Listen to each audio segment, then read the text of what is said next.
Hi, I'm Matthew Stillwell, and today I'm going to be taking you through Groove 1 on page 27 of Books 1 from the Hot House Drumming curriculum. We're using the hi-hat, the bass drum and the snare drum today to create a groove or a beat that you can play along to a lot of different songs. I'm going to play it at a slower tempo to begin with, and then I'm going to speed it up so you get a nice understanding of it at two different tempos. Here goes.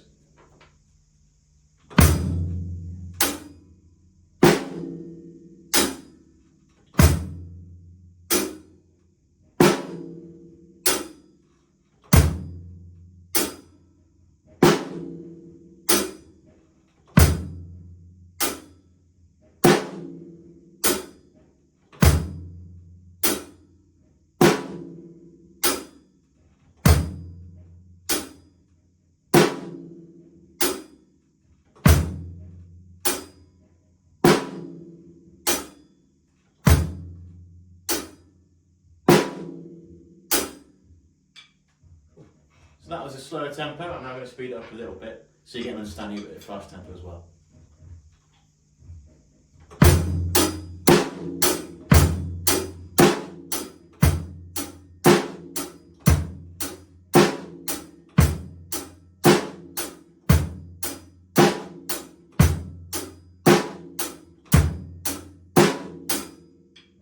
There you go. That was Groove 1 from page 27 of Books 1 of the Hot House Drumming curriculum.